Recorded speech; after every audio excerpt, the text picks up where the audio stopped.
Bienvenido a un nuevo programa de Alfombra Roja. Casi siempre el cine es la muestra final en pantalla grande de una historia que ha nacido en las páginas de un libro. Hay ocasiones muy puntuales en las que la versión cinematográfica supera al original y otras en las que es imposible que una traslación fílmica sea mejor que el relato primigenio. Pero existen versiones de ambos casos que son merecedoras de premios, tal y como hoy vamos a ver. Para ello, retrocedemos en el tiempo al año 1962 para atravesar nuestra querida alfombra hablando de infancia, miedos y racismo. Hoy, en Alfombra Roja, matar un ruiseñor.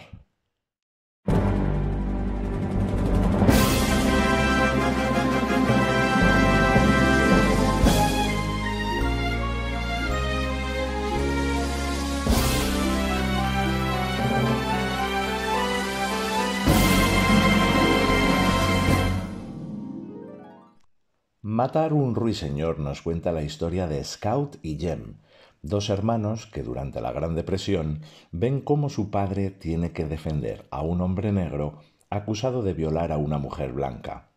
A través de los ojos de los pequeños asistimos a esa época, los miedos y los juegos de los niños que no comprenden el comportamiento de los adultos. La película estuvo dirigida por Robert Mulligan, cineasta responsable de títulos como Verano en Luisiana, Amores con un extraño y Verano del 42. Gregory Peck interpreta a Atticus Finch y lo hemos podido ver en películas como Vacaciones en Roma, Horizontes de Grandeza o Moby Dick. Mary Badham es Scout Finch y ha aparecido en films como Propiedad Condenada o series como La Dimensión Desconocida. Philip Alford es Jem Finch y ha protagonizado producciones como Shenandoah o Los Intrusos y series como El Virginiano. John Mechna se mete en la piel de Dill y lo hemos podido ver en series de televisión como La Hora de Alfred Hitchcock y Star Trek. Pocos grandes libros, como Matar un ruiseñor de Harper Lee, han alcanzado en tiempo récord, 2 años, el cariño de los lectores, el aplauso de la crítica, un premio Pulitzer y una adaptación cinematográfica inolvidable, como la propia novela. Todo entre 1960 y 1962. Un clásico casi instantáneo, como lo prueba el hecho de que pronto entró en la lista de lecturas de las escuelas y colegios de Estados Unidos y desde hace muchos años es uno de los títulos más solicitados en las bibliotecas de ese país.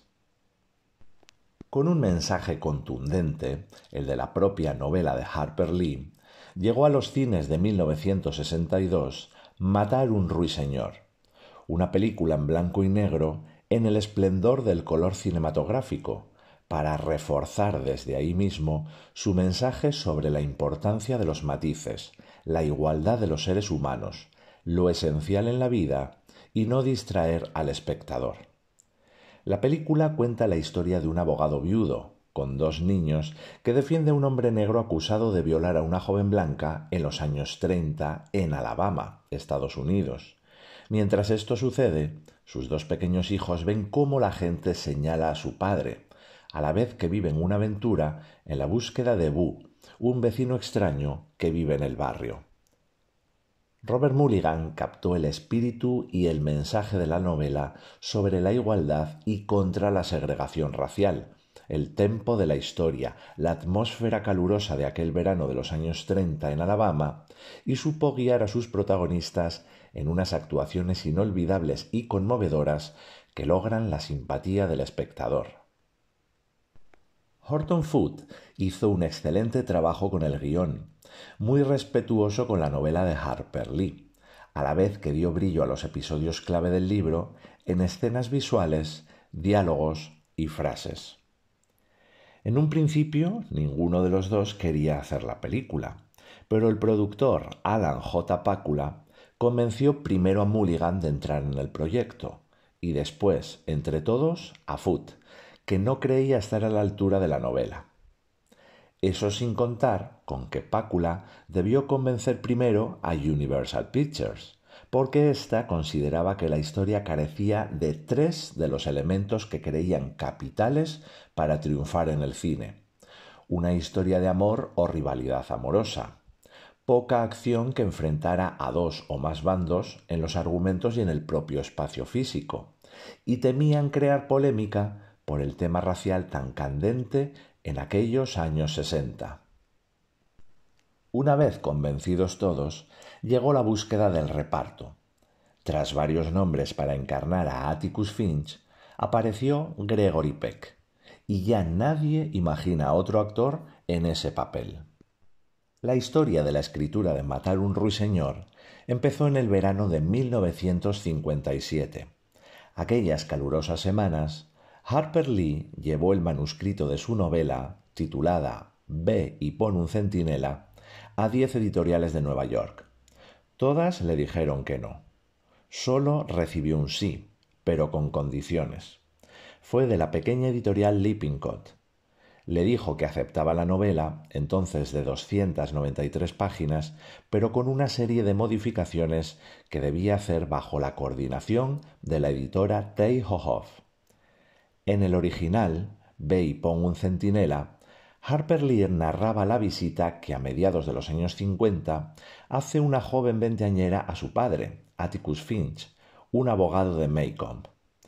Descubre que él ya no es el mismo padre que admiraba por haber defendido en los años 30 a un hombre negro acusado de haber violado a una mujer blanca y que fue condenado a muerte. Quien cuenta la historia es esa niña, Scout, convertida en una mujer con una gran conciencia de los derechos civiles y en contra de la segregación racial. Una muchacha adelantada a su época, al reclamar la igualdad femenina e independencia en las relaciones de pareja. Harper Lee y Tay Hohoff trabajaron en ese original durante 3 años. Fueron 2 los cambios esenciales que convirtieron a la novela en lo que hoy es. El episodio de la defensa de su padre en los años 30, que era un capítulo, debía ser la columna vertebral de la novela, sus principios, su ética, su mirada sobre el mundo donde prima la igualdad y la empatía hacia todos. Y segundo, la voz narradora debía ser la de la niña Scout en aquel momento, no la de la joven ya adulta. Con esa reescritura, la novela se publicó en 1960 con nuevo título, Matar un ruiseñor. En 1961 obtuvo el premio Pulitzer y en 1962 se estrenó la versión cinematográfica. Una hermosa novela en fondo y forma y fácil de leer. Tiene la cualidad de crear un lenguaje sencillo, pero lleno de profundidad y belleza, de pensamientos e imágenes. El film está dividido en 3 bloques muy diferentes entre sí, casi de carácter episódico, que Mulligan une en perfecta armonía. Ambientada en la época de la Gran Depresión en un pueblo del sur, la primera parte habla de Scout y Jem, 2 hermanos hijos de Atticus Finch que pasan sus días de verano como mejor pueden en el vecindario, reuniéndose con Dill, personaje a cargo del niño John Megna e inspirado en la figura de Truman Capote, amigo íntimo de Harper Lee. Se sentirán atraídos, como todos los niños, por lo desconocido. En este caso, el misterio que se oculta tras las puertas de una de las casas del vecindario, la de los Radley, donde dicen que habita un hombre horrible oculto a los demás. La imaginación de los niños hará el resto. En realidad es un bloque de presentación de personajes perfectamente dibujados en ese tramo a través de sus vivencias. Así, del carácter infantil del trío protagonista, que los lleva a ser enormemente curiosos y temerarios, se pasa a la personalidad firme de Atticus, el hombre con los pies en el suelo, padre viudo que educa a Scout y Jem sabiendo que no podrá librarles de todos los males del mundo. En ese bloque ocurre uno de los instantes clave del film, el del perro rabioso que Finch eliminará con un rifle ante el asombro de sus hijos, sobre todo Jem. Dicha escena es un preámbulo de lo que le espera a Finch en el segundo bloque de la película. El perro representa el peligro irracional que se verterá sobre el pueblo y sus habitantes cuando Tom Robinson, interpretado por Brock Peters, un hombre de color, sea acusado por la violación de una chica blanca. Son tiempos en los que los negros son personas de segunda categoría y cuya culpabilidad no suele ponerse en duda. Pero Atticus no cree en las diferencias de color y la culpabilidad de alguien, blanco o negro, ha de probarse. El juicio ocupa buena parte del metraje y es un prodigio de ritmo y planificación. Una pantomima que Mulligan utiliza para hablar de lo miserable que puede llegar a ser el ser humano. Sin ningún tipo de manipulación, Mulligan expone los hechos poniendo en Finch la voz de la verdad, añadiendo la ironía de que ésta a veces no es suficiente para sobrevivir en un mundo dominado por la mentira y el engaño, donde es factible hacer daño al prójimo en beneficio propio o simple y llanamente por odio.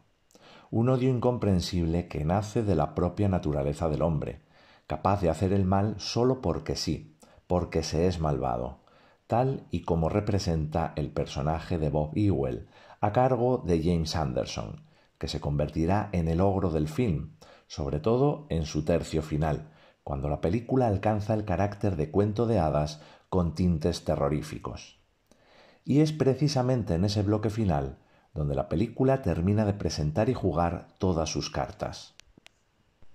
Tras la farsa de juicio de triste final, Scout y James serán protagonistas de la que probablemente sea la aventura más emocionante de sus vidas, aquella en la que aquel al que temían al principio del film, Boo Radley, le salvará de las peligrosas manos de Bob Ewell.